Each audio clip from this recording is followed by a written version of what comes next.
지금 성가대원들이 숫자를 보니까 딱 30명이에요. 그런데 의자가 32인석이거든요. 코로나 이전에 32명씩 앉았어요. 그리고 더울 때는 옆에 보조 의자를 앉으면 됩니다.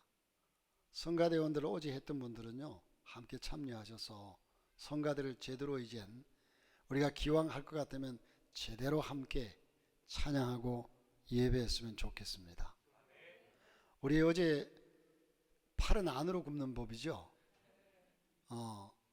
11개 팀 중에서 우리 교회가 제일 잘한 것 같아요. 아주 은혜롭게 옆에 있던 어떤 목사님이 이젠 성가대원 아닌 분들도 들어 이제 함께 참여는 했죠. 그러다 보니 한 40명, 어린이들까지 거의 50명 거의 참여를 했는데 47명. 그런데 우리 어린이들의 목소리가 왜 그렇게 또 이쁜지, 어린이들 덕에 성가대가 아주 빛났어요.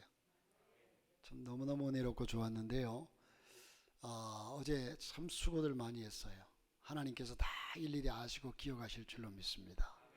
또 연합회에서 함께 모여서 마지막 제가 현대의 메시아 할렐루야를 찬양하는데, 그게 이제 음악적으로 보면 잘 맞지도 않고 뭐 어떻게 보면 오합지졸처럼 보이지만, 그러나 연합이라는 전제를 가지고 보니까 너무 은혜로워요. 너무 은혜로워요. 그래서 오산시청 광장에 그 오케스트라를 쫙 깔아놓고 오산교회 각 교회 성가대가 연합으로 모여서 찬양을 그냥 꽉 하면 얼마나 좋을까, 그런 생각을 해보았어요. 그래도 시장님이 장로님이시기 때문에 얼마나 또 적극적으로 후원하시는지 너무너무 좋은 시간이었습니다. 자, 오늘 말씀으로 돌아가서 우리는 살아야 합니다. 죽고 싶은 사람 있어요? 자, 예수 안에 사시는 여러분 요즘은 좀 어떻습니까? 성가대원만. 예수 안에 사시는 여러분 요즘은 좀 어떻습니까? 좋습니다. 죽지 못해 삽니다. 여러분, 우리는 살아야 합니다. 우리는 인생 최고의 문제는요, 죽느냐 사느냐는 문제예요. 좀 많이 가졌느냐 못 가졌느냐 뭐 이런 문제가 아니라 죽느냐 사느냐는 문제. 그래서 성경에도 그렇게 말씀합니다. 사람이 천하를 얻고도 그 목숨을 잃으면 무엇에 유익하리요? 살아야 합니다. 여러분, 남아메리카 이젠 가이나의 숲속에는요, 모라라고 하는 거대한 식물이 자라고 있다고 합니다. 저도 본 적은 없어요. 그런데 이 식물의 꼭대기에는 새들이 와서 앉아서 이젠 쉬었다 가고 많은 새들이 그곳에 깃들이기도 한다고 하는데, 언젠가 그 자리에서 새들이 앉은 그 모라라고 하는 나무 중간 아니면 그 위에서 야생의 무화과 나무가 자라기 시작했습니다. 모라라고 하는 나무 위에서 다른 지역의 무화과 열매를 쪼아 먹었던 새가 그곳에 날아와 가지고 배설을 해 가지고 그 씨가 거기서 붙어서 자라나는 겁니다. 이 씨가 어떻게 발화해서 나무로 성장하는가 하면, 모라의 즙이 그것의 성장 과정을 도와서 그곳에 싹을 틔우고 자라게 되는데, 모라는 결국 자신의 즙을 다른 식물에게 주지 않으면 안 되는 처지에 놓이게 되죠. 그런데 이것은 한 번으로 끝나는 것이 아니라 새들은 자꾸만 여러 가지 식물의 씨를 날라다가 놓았던 겁니다. 시간이 지남에 따라 한 나무에 여러 가지 종자의 씨앗들이 자라나고, 그런데 결국은 공급 능력이 떨어진 모라나무는 지쳐서 힘이 빠지고 그리고 죽게 됩니다. 그러면 여러분, 어떻게 될까요? 결과는 어떻게 될까요? 모라나무가 죽으니 거기에 기생했던 모든 나무들도 다 말라 죽는다는 겁니다. 여러분, 우리는 여기에 영적인 또한 육적인 우리의 삶의 모습을 비교해 보면서 우리의 심령은 어떨까? 우리의 심령도 마찬가지고 교회도 마찬가지입니다. 계속해서 성령의 능력을 공급받지 못하면 믿음이 떨어지고 약화되고 맙니다. 여러분, 그러나 생명의 이전 샘이신 예수 그리스도를 주인으로 하는 교회는 그 자원이 고갈되지 않고 계속해서 성장해서 살아가게 될 겁니다. 은혜와 진리는 성도들이 누리는 으뜸가는 축복입니다. 여러분, 결론부터 먼저 말씀드리면 교회가 살아야 성도가 살고 성도가 살아야 교회가 삽니다. 성도와 교회는 불가분의 관계입니다. 여러분 자체가 교회는 한 사람 한 사람의 모임이 교회거든요. 한 사람 한 사람이 살아야 그 공동체, 그 교회가 살고, 한 사람 한 사람이 죽으면 그 공동체는 죽습니다. 또 그 공동체가 살아있어야 개인이 그곳에서 함께 존재하며 불을 붙이며 살아갈 수 있다는 겁니다.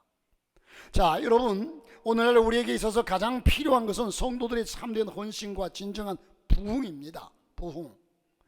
오늘날처럼 기독교의 이름이, 여러분, 오늘날처럼 역사 가운데 이 기독교의 이름 예수 그리스도가 이 지구 온 세상에 퍼졌던 때가 없어요.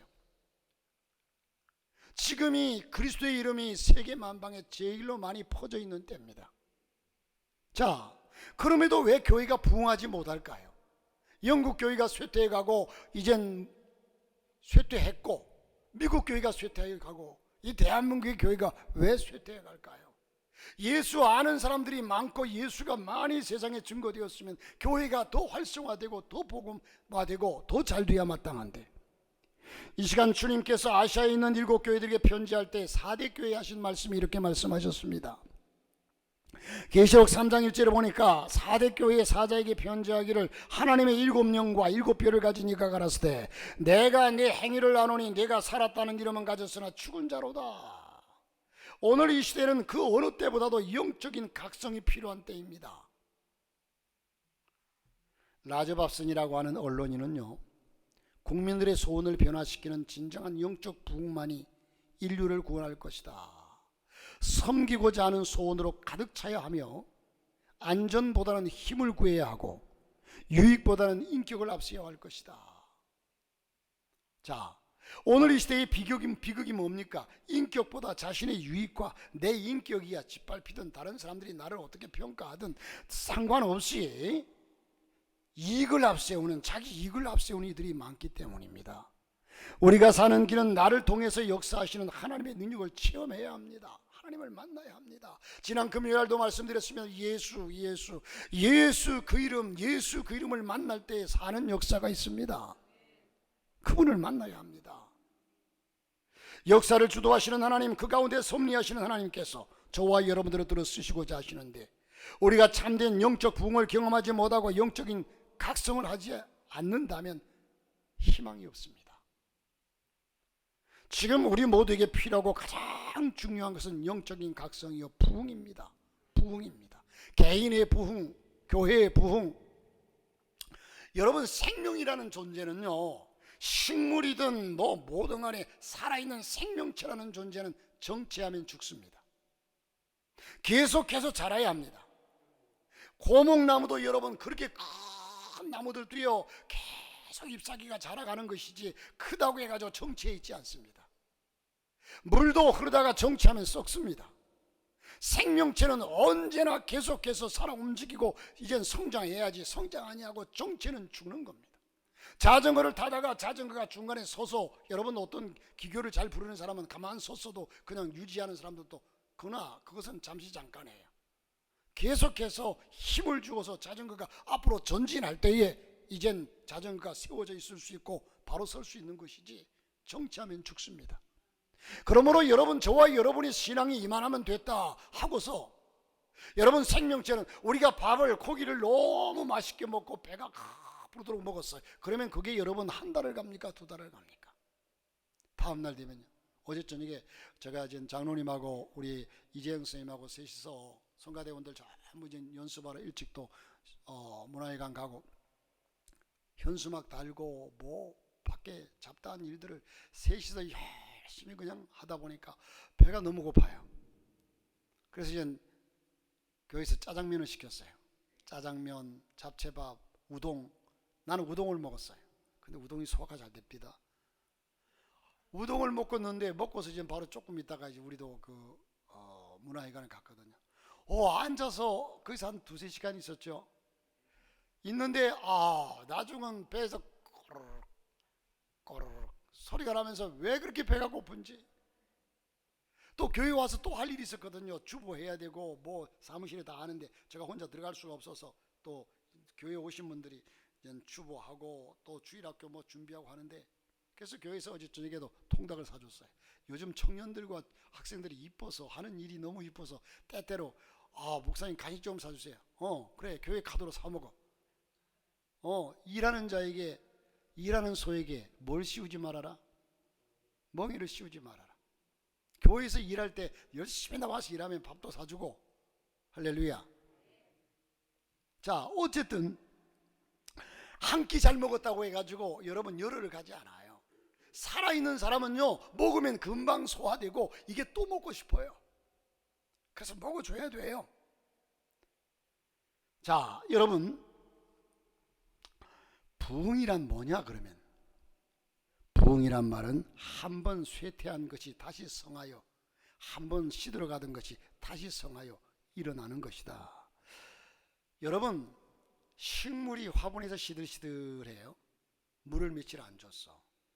그러면 거기에다 물을 주면 흠뻑 주고 나면 몇 시간만 지나면 다시 확 소생해요. 그런 경험을 여러분 한 번쯤은 해보셨죠? 집에서 화분이나. 그런데 어느 그 시기를 지나버렸어. 우리 집에 그 올리브 나무를 하나 사다가 그 화분에 키우는데, 어제 저녁에 보니까 이게 시들었어요. 그런데 시들어서 내가 우리 고은이한테 야, 저거 죽었나 보다 야 그랬어요. 그러니까 집사람이 나 물 줬는데 그래. 보니까 잎사귀가 벌써, 잎사귀가 시든 것이 아니라 말랐어요. 시들었다는 것과 말랐다는 것은 차이가 큽니다. 시든 것은 소생하지만 마른 것은 죽어요. 그렇죠? 근데 벌써 잎사귀가 구부러지면서 말랐어. 제가 보기에는 그거 백발백중 죽을 것 같아요. 그러니까 시든 상태까지 갔을 때에 다시 소생할 수 있죠. 죽어버리면 소생이 안 돼요. 여러분, 그러므로 우리의 신앙이 아직 하나님의 전에 나와서 예배하고 있다면 우리의 신앙을 다시 한번 부흥시켜야 될 줄로 믿습니다. 소생하다, 부활하다, 재생한다 이런 뜻을 가지고 있습니다. 부흥이 없는 개인과 부흥이 없는 가정과 교회, 국가는 미래가 없습니다. 발전이 없이 끝나기 때문에 쇠퇴하고 소멸하고 마는 겁니다. 그러므로 인간 만사는 부흥의 중에 더욱 부흥되어야 할 것입니다. 쇠퇴하는 일이 있다고 하면 다시 부흥하는 일이 일어나야 할 것입니다. 여러분, 이 영어로 부흥이란 말이 리바이벌인가요? 그런데 이 부흥이란 말의 단어는요, 라틴어에서 온 얘기가 두 단어의 합성어입니다. 하나는 다시라고 하는 의미의 단어이고 하나는 산다고 하는 단어예요. 두 단어가 합성어로 이루어진 뜻이 다시 산다, 즉 다시 한번 살게 되었다는 뜻입니다. 부흥은 전적으로 하나님의 활동하심으로써 쇠퇴하던 것이 생명체가 들어감으로, 아니면 은혜가 더함으로, 죽어가던 식물이 물을 쏟아줌으로 말미암아 다시 회복되는 것처럼 죽어가던 것이 하나님의 은혜로 말미암아 다시 한번 소생하게 되는 것을 말합니다. 사람이 한평생을 살아가는 동안에 여러 가지 우여곡절과 환경에 굴곡을 살아가지만 그때마다 낙심하거나 주저하지 말아야 합니다. 여러분이 다시 일어나고 부흥함으로 말미암아 지난날의 실패에 성공하는 현재와 미래로 바뀌어질 수 있다는 사실을 기억하시기를 바랍니다. J. 에드윈 오라고 하는 사람은 부흥에 대해서 이렇게 말했습니다. 부흥은 주님으로부터 새롭게 되는 때요, 새롭고 의미 있게 예수 그리스도를 사랑하는 것이며 영적인 각성으로서 영적 자각을 다시 얻는 것이다, 그렇게 얘기를 했습니다. 그렇습니다. 참된 부흥은 새롭게 새로운 의미로 주님을 더욱 사랑하는 겁니다. 나의 삶을 철저히 주님께 드리는 행위입니다. 주님을 닮는 것입니다. 주님으로부터 지배받는 삶, 성령 충만한 삶을 살기를 원하는 것이 바로 부흥의 시초요, 부흥입니다. 그런데 여러분, 부흥을 저해하는 요소가 있습니다. 뭐가 부흥을 저해하느냐? 두말할 것도 없이 우리 영적인 게으름입니다. 옆 사람 보고 한번 인사해 보세요. 당신 왜 그렇게 게으릅니까? 여러분, 성경에 게으름이라고 하는 말을 합리화시켜서 게으르다, 게으른 것은 게으른 것은 좋은 것이라고 한 번도 얘기하지 않았어요. 여러분, 예배 시간에도 좀 살다 보면 사람은요, 이럴 수도 있고 저럴 수도 있어요. 그렇죠? 예배 늦을 수도 있고 빨리 올 수도 있어요. 그런데 가만 보면 늦는 사람이 꼭 늦어요. 조는 사람이 꼭 졸아요. 거의 대부분이 그래요. 아멘이에요? 조는 사람이 잘 졸아요. 여러분, 이게 습관화. 성경에서 우리에게 뭐라고 하면, 우리에게 주시는 말씀이 게으르지 말고 열심을 품고 주를 섬기라고 그랬습니다. 할렐루야. 이게 습관화돼 가지고요, 몰라요. 본인은 몰라요. 느낌도 없어요. 깨달음도 없어요. 핸드폰도 늘 와서 그냥 끄지 않고 켜놓는 사람은요, 오히려 끄면 부담돼. 뭔 급한 소식이 올 수도 있는데. 그런데 켜고 늘 끄는 사람은 혹시 못 껐으면 빨리 생각나면 꺼버려요. 이게 습관이에요. 자, 게으름입니다. 여러분, 게으름은 영적으로도 육적으로도 좋지 않은 것이 게으름입니다. 잠언 6장 9절에 보니까 게으른 자여 내가 어느 때까지 눕겠느냐, 어느 때에 잠이 깨어 일어나겠느냐. 좀 더 자자, 좀 더 졸자 손으로 모으며 좀 더 눕자 하면 내 빈궁이 강도같이 오면 내 곰핍이 군사같이 이르리라. 부흥의 제일 적은 태만이고 게으름입니다. 교회에서 가만히 보면 할 일은 많은데 태산처럼 산적되어 있는데 체면이나 따지고 건설적인 의견 제시보다는 내가 제안한 일이 아니면 무조건 반대하는 사람들이 없잖아 있어요. 내가 제안한 일이 성찰되고 이젠 관철되어야 거기에 움직이고 따르는 사람들이, 내가 제안한 제안이, 내가 찬성하는 제안이 거기에 동의를 얻지 못하면 그냥 꼼짝 안 해요. 그래, 너희들 알아서 해라. 게으름입니다. 부흥을 줘야 합니다. 그리고 두 번째는 끼리끼리입니다. 언제나 이게 참, 여러분, 이 사랑과 끼리끼리는 다른 겁니다. 진정한 사랑함으로 서로 함께 화합하고 하나 되고 하는 것은 아름다운 것이지만, 그러나 끼리끼리는 좋은 게 아닙니다. 끼리끼리. 우리나라 사람은 어느 민족보다 당파심이 강하다고 합니다. 사색당쟁으로 수백 년 동안 당파 싸움만 해온 우리 민족의 생각 속에는 언제나 이 당파성이 깊은 뿌리를 내리고 있습니다. 그래서 결국 나라에도 당파 싸움, 이 지금 나라가 아마 당파 싸움으로 무너질 거예요. 여당이 야당되고 야당이 여당되고 이런 당파 싸움에서 어쩌면 여러분 다 똑같은 것이, 여당이 야당되면 어쩌면 옛날 반대적인 그 입장에 꼭 설까? 예를 들어서 A가 야당 됐어요. 여당이었다가 B가 이젠 야당 되고, 그러면 A가 B의 모습 그대로 또 따라가요.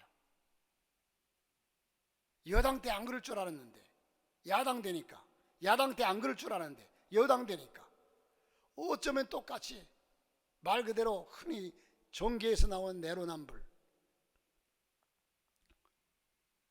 어쨌든 여러분, 결국 나라에도 당파 싸움이요, 사회에도 당파 싸움이요, 교회도 교파 싸움끼리 서로 싸우게 됩니다. 진실로 이 민족과 교회가 이런 끼리끼리의 마음이 없어지고 하나가 된다면 반드시 부흥되어질 겁니다. 사랑하는 성도 여러분, 지금도 우리나라는 지역 갈등, 정치 갈등, 내 편 만들기 위해 분열을 조장하고 있습니다. 교회는 그래서는 안 됩니다. 여러분, 하나 되려면 물과 물이 어쨌든 생수와 이젠 밑에 있는 고여 있는 물이 만나든, 물은 만나면 언제나 색깔과 모든 것을 따지지 않고 하나가 됩니다. 그렇지 않습니까? 나는 생수야, 너는 생수가 아니잖아. 아니에요. 하나가 돼요.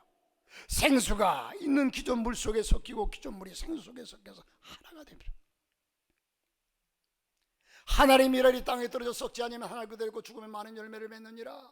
요한복음 12장 24절에 말씀을 하는데, 여러분, 밀을 심어본 분들은 알죠. 밀을 걷어들이면요, 이 밀의 알갱이는요 껍질이 딱딱하고요, 밀을 삶아놔도 이 껍질이 그냥 깨어지거나 하나 되지 않아요. 밀은 완전히 빠져야 합니다. 방앗간에서 가루가 되어야 합니다. 부서지고, 그래서 딱딱한 껍데기는 다 걸러내고 부서지고 깨어져서 안에 알맹이, 그 모든 것이 갈아서 가루가 될 때에 이들은 하나가 되고 뭉치게 되고, 물이란 것만 이제 들어가면 서로 그냥 한 덩어리가 돼서 뛸래도 뛰어지지 않는 덩어리가 되는 거예요. 하나가 되기 위해서는 깨어져야 합니다. 부서져야 합니다. 나라는 개체가 없어져야 합니다. 개성이 뚜렷한 사람들은 하나가 안 돼요. 깨어져야 돼요. 이래야 하나가 됩니다. 할렐루야. 하나 되어야 합니다. 부서져야 하리, 부서져야 하리, 무너져야 하리, 더 많이 깨져야 하리. 그리고 의타심입니다. 교인들이 교회 일을 하다 보면 또 어느 공동체도 이런 경우를 보게 됩니다. 내가 아니더라도 그냥 되겠지, 나 한 사람쯤이야, 누군가가 하겠지 하는 남을 의뢰하는 습성을 가지고 있으면 교회가 부흥될 수 없고 개인도 그렇습니다. 내가 아니면 안 돼 라는 교만도 안 되지만 내 몫을 남에게 떠넘겨서는 안 됩니다. 하나님 앞에서는 내 몫은 내 몫으로 분명히 정해져 있습니다. 이 작은 내 몫이 모여서 많은 사람들의 큰 몫이 되는 겁니다. 그러면 여러분, 어떻게 하면 부흥의 역사를 이룰 수 있을까요? 내 개인이 살고 교회가 살고 가정이 살고, 오늘 본문 14절에 부흥의 조건을 제시하고 있습니다. 내 이름으로 일컫는 내 백성, 14절에 보니까 내 이름으로 일컫는 내 백성이라고 말씀합니다. 내 백성이란 하나님의 백성을 말하는데, 즉 하나님의 자녀가 된 여러분과 나의 생활에서부터 시작되어져야 합니다. 천리길도 우리 하나하나가 중요하다는 겁니다. 요나서를 보게 되면 하나님께서는 니느웨를 부흥시키기를 원했습니다. 니느웨가 타락했죠? 사악했죠? 그래서 요나를 보내게 되었지만 요나는 하나님 말씀에 순종하지 않고, 하나님이 요나를 니느웨로 가라고 말씀하셨는데 요나는 다시스 반대 방향으로 도망갑니다. 니느웨가 부흥되지 못했던 이유는, 니느웨가 다시 소생하고 다시 살는 역사가 일어나지 못했던 이유는 사악했기 때문만은 아닙니다. 니느웨 부흥의 가장 큰 장애는 요나 자신이었습니다. 하나님께서 요나를 들어서 쓰셔서 니느웨의 부흥을 시키고자 하셨습니다. 회복시키고자 하셨습니다. 살아나게 하시고자 하셨습니다. 그의 불순종이 부흥을 가로막았던 겁니다. 그러나 하나님께서 요나를 물고기 뱃속에서 3일 동안 그를 회개시킨 후에 회개하고 순종했을 때 하나님께서는 그 요나로 하여금 말씀을 전하게 하고, 그 결과 니느웨의 부흥이 일어났습니다. 다시 사는 역사가 일어났습니다. 회복되는 역사가 일어났습니다. 누구를 통하여? 요나를 통하여. 여기에서 저는 깊은 교훈을 얻습니다. 교회의 부흥은 여러분과 내가 영적 부흥의 열쇠라는 사실입니다. 오산교회의 부흥의 역사를 이루기 위해서 여러분과 저를 들어 쓰시기를 원하십니다. 할렐루야. 그리고 부흥하기를 원하면 정직하고 진실해야 합니다. 요즘 거짓이 참으로 거짓을 일삼는 세대가 되고 말았습니다. 사도행전에 보면 당시 초대교회에 한 사건이 있었습니다. 아나니아와 삽비라 거짓말입니다. 그 결과 그들은 그 자리에서 즉사했습니다. 이 일로 인해 초대교회에 큰 경종을 울렸습니다. 그때 비로소 초대교회의 죄에 대한 새로운 각성을 하게 되고, 그 결과 부흥이 일어난 겁니다. 이 거짓은 죽을 만한 죄입니다. 하나님은 사람은 사랑하시되 죄는 미워하십니다. 그러므로 진정 부흥하기를 원한다면 악한 길에서 떠나는 일이 중요합니다. 남의 것은 돌려줘야 합니다. 거짓말은 버려야 합니다. 미워하는 마음도 버려야 합니다. 무조건 비방하는 것도 버려야 합니다. 용납하지 못하는 것, 쓴뿌리가 있는 것은 제거해야 합니다. 조그마한 일에도 불평함이 원망하는 것도 버려야 합니다. 여러분, 불평과 원망도요, 가만 보세요. 예외적인 사람들이 얼마든지 있지만 불평하는 사람들은 그 마음에 불평이 언제나 불평해요. 언제나 불평해요. 사람이 살아가는데 불평거리도 있고 또한 칭찬거리도 있지만, 그러나 불평만 하고 살아가요. 여러분이 불평을 뽑아버리십시오. 불평을 칭찬으로 바꾸십시오. 이게 쉬운 일이 아니지만 우리가 노력할 때 하나님 힘 주시고 은혜 베푸시고 함께 하신다는 겁니다. 조그만 일에도 불평하며 원망하는 것도 버려야 합니다. 그래서 아까 여러분에게 뭐랬습니까? 하나님 안에 사는 여러분은 요즘은 어떻습니까? 대답해 보세요. 하나님 안에 사는 여러분 요즘은 어떻습니까? 아유, 신방 가가지고 집사님, 권사님 요즘은 좀 어떠세요? 아유, 목사님 못 주고 사는 거예요.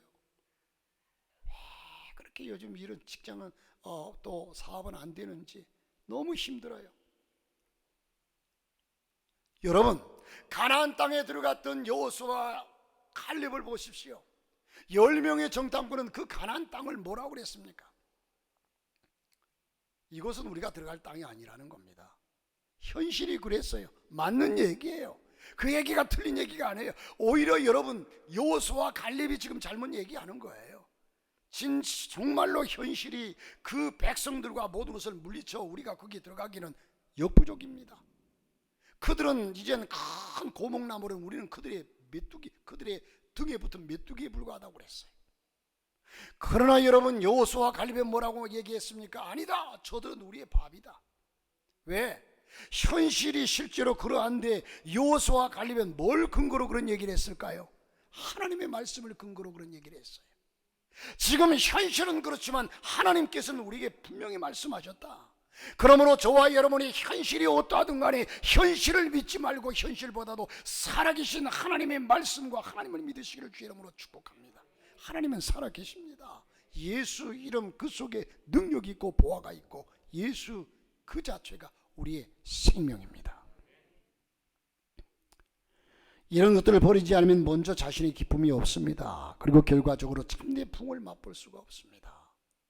우리 하나님 앞에서는 우리의 믿음이 먼저 선행되어야 합니다. 상황을 그렇게 바꿔주면 감사 못할 사람은 없죠. 자, 그 다음에 세 번째로 우리가 정말 부흥을 원한다면 겸손해야 부흥됩니다. 겸손은 부흥의 제일 큰 요소입니다. 겸손은 미덕 중의 미덕입니다. 성 어거스틴은 기독교의 제일 큰 은혜가 뭡니까? 라고 질문할 때에 이 어거스틴이 대답하기를 제1도 겸손이요, 제2도 겸손이요, 제3도 겸손이다.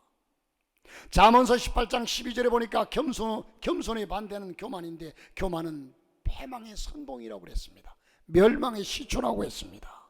그래서 한서에 보게 되면 교증망 또는 교자 필망이라고 말하고 있습니다. 교만이란 사람은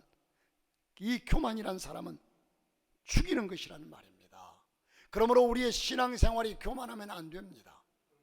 여러분, 아무리 잘해도요, 헌신도 잘하고 봉사도 잘해도요, 교만하면 죽습니다.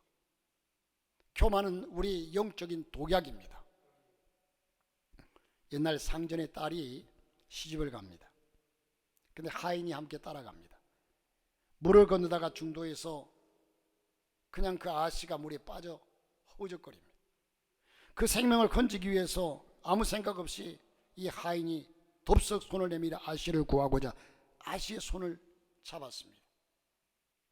상전의 딸은 죽어가면서도 교만한 마음이 가득해가지고 이놈, 하인놈 주제, 이놈이 여기가 어디라고 누구 손을 붙잡는 거야? 하면서 자기 손을 잡지 못하게 했습니다. 하인은 아씨 잘못했습니다 하고 손을 놓아버렸더니 상전의 딸은 물살에 밀려 떠내려가 죽고 말았답니다. 뭐 좀 있다고 교만한 사람, 남보다 조금 안다고 교만한 사람, 지위가 높다고 교만한 사람, 모두 다 그 교만에서 멀리 떠나 자기를 온전히 죽이고 겸손의 덕을 쌓기를 힘써야 될 줄로 믿습니다. 이게 사는 길입니다. 여러분, 사람의 가치는 어디에 있느냐? 돈에 있지 않습니다. 사람의 가치는 겸손에 있습니다. 다시 말해서 사람의 가치는 그 사람의 인격에 있다는 말입니다. 주님의 손을 배우는 성도가 겸손하지 않고 교만해서야 되겠습니까?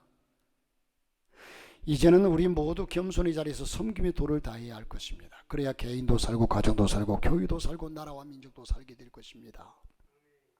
그리고 두말할 것도 없이 통회에 자복하며 부르짖는 기도가 있어야 합니다.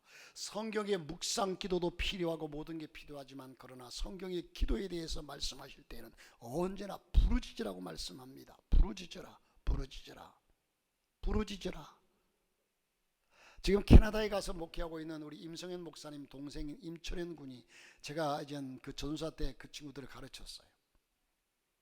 근데 이 친구가 한 번은 지하실에서 올라오길래, 야, 너 어디 갔다 오냐, 뭐 하다 오냐 하니까, 아유 전사님, 지하실에 좀 짓다 와요.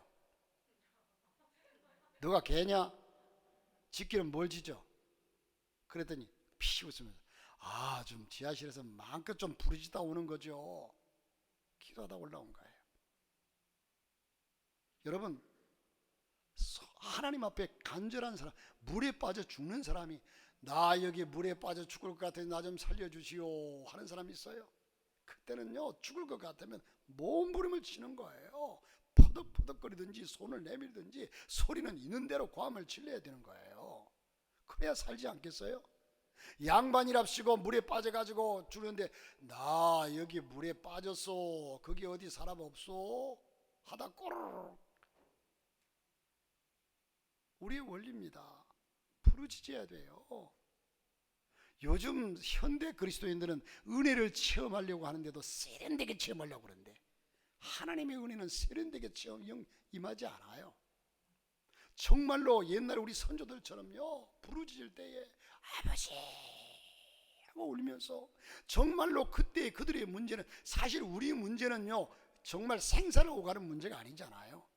옛날 우리 어른들은 먹을 것이 없어서 눈물을 흘리면서 하나님께 엎드려도 눈물밖에 안 나요. 그래서 하나님, 우리의 자식들 어떡합니까? 우리의 자식들을 하나님 책임져 주세요. 왜? 내가 가르칠 능력도 없어요. 먹일 능력도 없어요. 어떻게 하면 좋습니까? 자식들을 위해서 하나님께 울면서 부르짖었어요. 하나님께 여러분 기도할 때는요 남에게 방해를 줘서는 안 되겠지만, 그러나 우리는 하나님께 부르짖어야 합니다. 부르짖을 수 있는 기회가 왔을 때 부르짖어야 합니다. 기도 없이는 부흥이 불가능합니다. 기도 없이는 능력 있는 신앙생활을 하지 못합니다. 기도 없이는 전도도 불가능합니다. 오순절의 역사는 120명의 성도들이 합심해서 함께 기도한 결과입니다.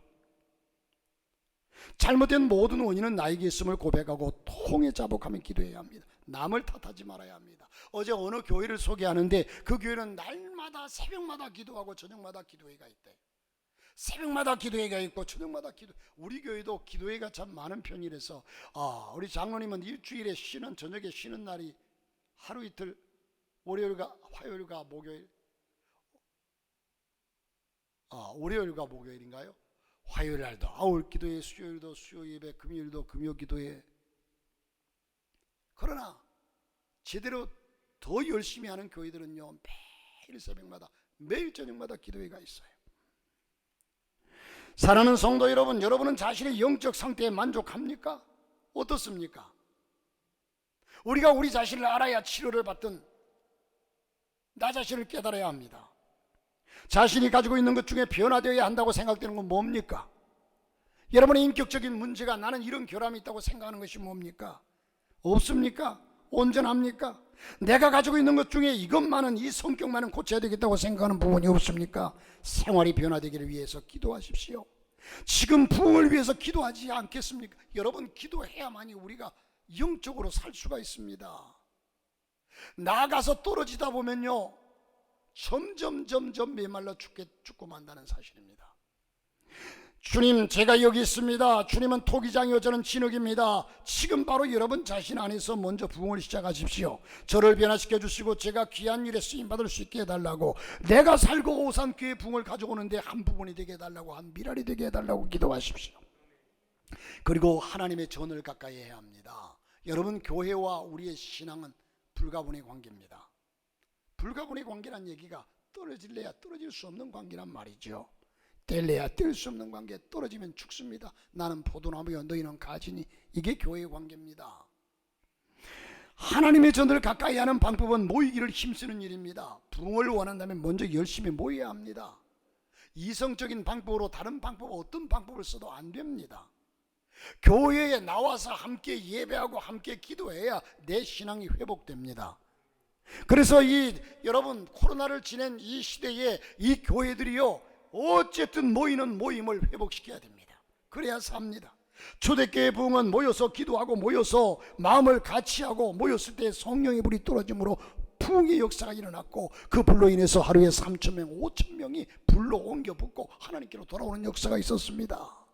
여러분, 물도 함께 물이 모여야 고기가 살고 또 물이 마르지 않습니다. 계속 물이 공급돼야 물이 마르지 않아요.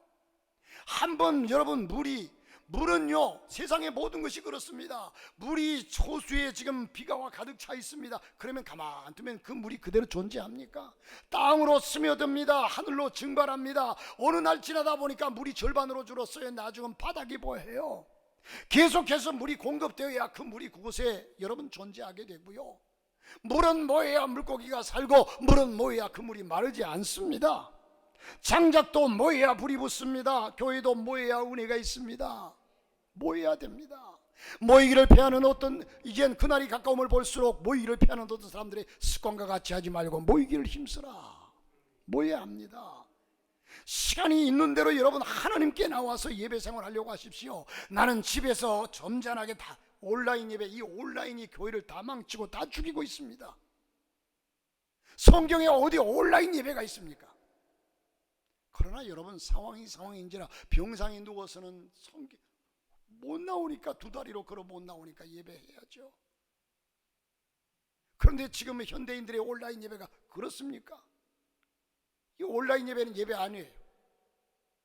그럴 수밖에 없는 상황에 처한 사람 외에는요, 온라인 예배는 예배 아니에요. 나는 우리 교회 지금 그 유튜브를요, 교인들이 많이 들어와 보지 않는 것에 감사해요. 제가 어제 지난 목요일 날 저녁에 수원에 수원성 교회 가가지고 세미나를 3시간을 듣고 왔어요. 그런데 지금 현대 지금 2023 교회 한국 교회 트렌드, 지금 한국 교회 모습이 어떤가? 그 온라인 예배를 어떻게 대처해야 되느냐? 뭐 이렇게 얘기하는데 여러분 아닙니다. 하나님과의 만남. 어떤 분이 예전에 방언을 막 하는데 그 방언을 녹음을 시켜가지고 통역할 수 있는 분에게 가서 방언을 틀어줬더니 통역 못 하더래요. 그게 맞는 거예요. 방언은 우리의 말이야. 하나님과 직접적인 관계 속에서 그 방언이 통역되고 그러죠. 녹음시켜가지고, 이건 여러분 이 어느 나라에 속한 한 언어가 아닙니다. 문법적으로 정해진 언어가 아닙니다.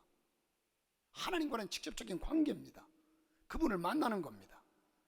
할렐루야. 여러분, 범을 잡으려면 산으로 가고, 물고기를 잡으려면 물로 가야 하듯이 은혜를 받으려면 교회로 나와야 합니다. 교회에 모여야 은혜가 있습니다. 교회가 살면 내가 살고, 내가 살아야 교회가 살기에 교회와 나는 불가문의 관계입니다. 나는 포도나무에 너는 가지다. 교회의 주인은 예수 그리스도, 교회의 머리는 예수 그리스도입니다. 그래서 이 교회로 통해서 신앙이 회복되죠. 여러분, 교회를 통하지 아니하면 절대로 식어진 예배, 식어진 우리의 신앙 회복할 수 없습니다. 저는 장담합니다. 절대로 없습니다. 혼자 집에 성경 보면요, 아마 어느 조금만 될 수 있을지 몰라요. 하나님의 교회로 나와야 돼요. 불붙은 곳에, 내가 식어진, 내가 뜨거운 어느 곳에 가서 기대서 함께 찬양하고 함께 하다가 나도 거기서 옮겨 붙는 겁니다. 오늘의 거대한 미국이 있기에 미국의 건국의 아버지가 누굽니까? 조지 워싱턴이죠. 대한민국의 건국의 아버지는 누굴까요? 이승만 박사. 그런데 이 이승만 박사와 조지 워싱턴이 한 얘기를 이젠 그대로 받아왔겠죠. 공통점이 있습니다. 조지 워싱턴은 말하기를 우리는 모이면 살고 헤어지면 죽는다. 또 누가 이 얘기를 했어요? 이승만 박사가 그랬어요. 우리는 모이면 살고 헤어지면 죽는다.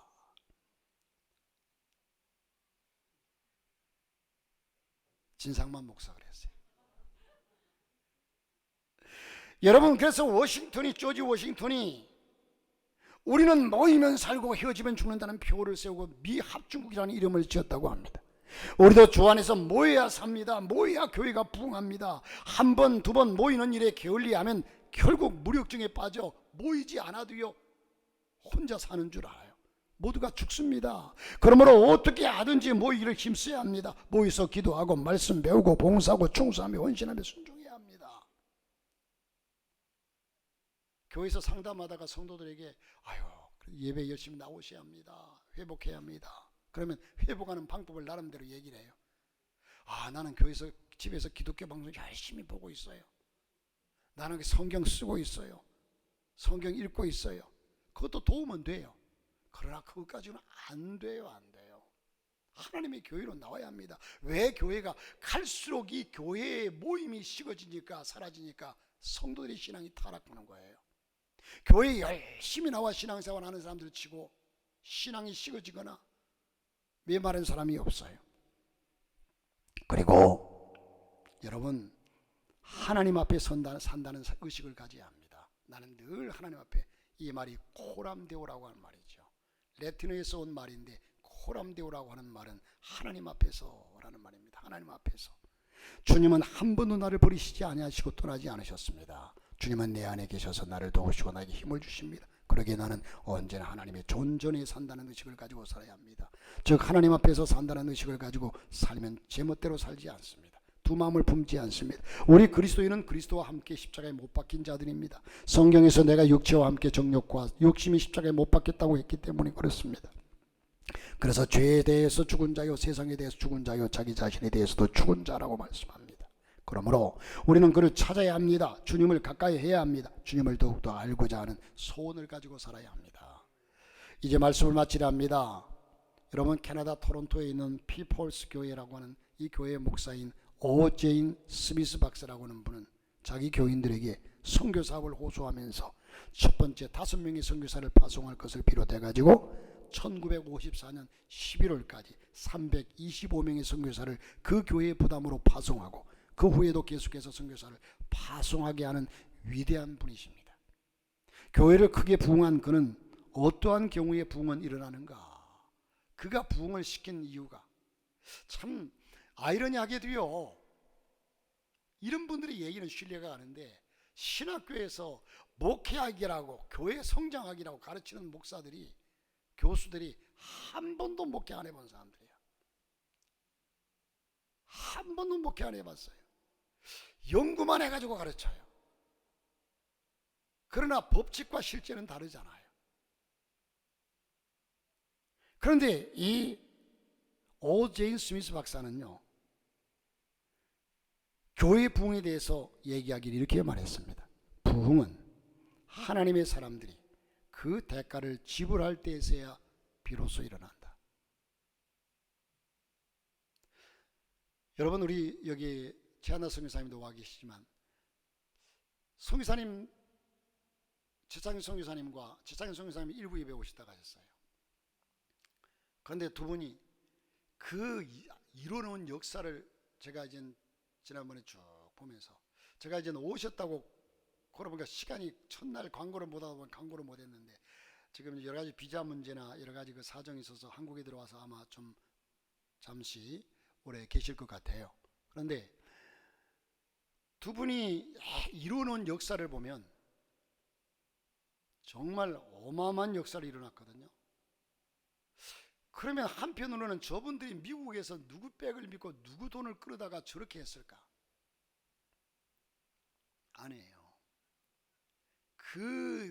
그만한 역사 뒤에는 그만한 눈물이 지불되었고, 그만한 피가 지불되었고, 그만한 정말로 알 수 없는 헌신과 희생과 눈물과 피가 쏟아졌기에, 지불되었기에 그만한 역사를 이뤄놓은 거예요. 어제 저녁에 TV를 기독교 방송을 잠깐 보다 보니까 광림교회 김선도 목사님 그 아들 김정석 목사인가요? 이분이 설교하는 걸 가만 들으니까 어쩌면 아버지하고 이미지도 같고 목소리도 똑같은지. 그런데 그 광림교회 김선도 목사님이 계실 때, 아버지가 계실 때예요, 목회하실 때 어떤 시골교회 전사가 와가지고 항의를 하더래요. 아니 목사님, 이 대리석으로 이렇게 어마어마한 교회를 지어놓고 우리 시골교회가 어려워서 그렇게 힘든데 시골교회들은 돌아보지 않고 어떻게 자기 교회만 생각하고 이렇게 목회하십니까? 하고 따지더래요, 시골교회 젊은 전도사가. 그래서 이 목사님이 여보게 나 좀 따라와 보게 하고서 교회를 구석구석 돌아보는데 정말로 아름답게 잘 지었더래. 그리고 사시는 말씀이, 자네 보기에는 이 대리석과 이 교회가 거저 이렇게 지어진 줄 아는가? 수많은 역사 속에 수많은 눈물과 수많은 피와 수많은 땀이 이 구석구석에 어려있네, 서려있네. 자네는 이 교회가 하루아침에 지어진 줄 아는가? 이렇게 얘기할 때에 그 전사님이 목사님의 무릎을 꿇었대요. 그렇습니다. 제가 가끔씩 얘기하지만 저는 주일학교 다닐 때에 50년 전의 얘기예요. 50년도 넘었죠. 50년 훨씬 이전에 배운 노래가 지금도 머릿속에 쟁쟁해요. 우리 교회 역사 이제 배우니 눈물 어린 일이 많고 많구나. 성도들의 피와 땀을 흘려서 우리 교회 날로 자라나왔네. 여러분, 우리 교회도 32년을 돌아보면요, 세월 32년 지나니까 그냥 자연적으로 이렇게 부흥된 줄 아십니까? 돌아보면 눈물 흘릴 일이 너무 많았어요. 너무 많았어요. 여러분, 거저된 줄로 생각하지 마십시오. 자, 언제나 대가가 지불돼야 합니다. 기독교의 역사의 이게 진리입니다. 누구나 부흥의 대가를 지불하고자 하기만 한다면 언제든지 부흥은 일어납니다. 여러분의 신앙을 회복하고 여러분의 개인의 신앙의 회복이 여러분의 부흥을 원한다면 대가를 지불하십시오. 죄의 고백과 간절히 애쓰는 기도, 그리스도를 증거하는 것과 성령의 기름부음을 받는 겁니다. 사랑하는 성도 여러분, 심령의 부흥을 원한다면 기도를 소홀히 한다면 위선입니다. 또 자신의 영적 성장을 위해서 기도하면서 교회를 소홀히 하는 것 어리석은 일입니다. 성숙하기를 원하면서 말씀을 소홀하는 것도 어리석은 일입니다. 부흥을 원하면서도 모이기를 회피한다면 그것도 위선이고 거짓입니다. 복받기를 원하면서 겸손하지 못하면 어리석은 자입니다. 자신으로부터 먼저 부흥할 수 있도록 시도하십시오. 우리 모두 위대한 믿음을 구하시기 바랍니다. 윌리엄 케이라고 하는 분은 이런 말을 했습니다. 하나님을 위해서 위대한 것을 시도하십시오. 그리고 하나님으로부터 위대한 것을 기대하십시오. 시도하고 기대하라는 말입니다. 부흥을 원하십니까? 하나님의 위대한 역사를 기대하려면 기꺼이 희생코자 해야 합니다. 자기를 희생하는 대가를 지불하지 않고서는 결단코 부흥의 결과를 얻을 수가 없습니다. 교회의 역사는 희생의 역사입니다. 교회는 수많은 믿음의 사람들이 목숨을 버리는 희생 위에 세워졌고 든든히 서가고 있습니다. 물질의 희생이 없어도 안 됩니다. 자신의 생애를 드리는 헌신과 봉사와 충성 없이는 불가능합니다. 이제 모이기를 잘하는 교회가 되고 갑절로 부흥되는 역사, 하나님의 교회가 부흥된다는 사실 자체가 여러분 자신이 부흥되고 여러분 자신이 살아 움직인다는 겁니다.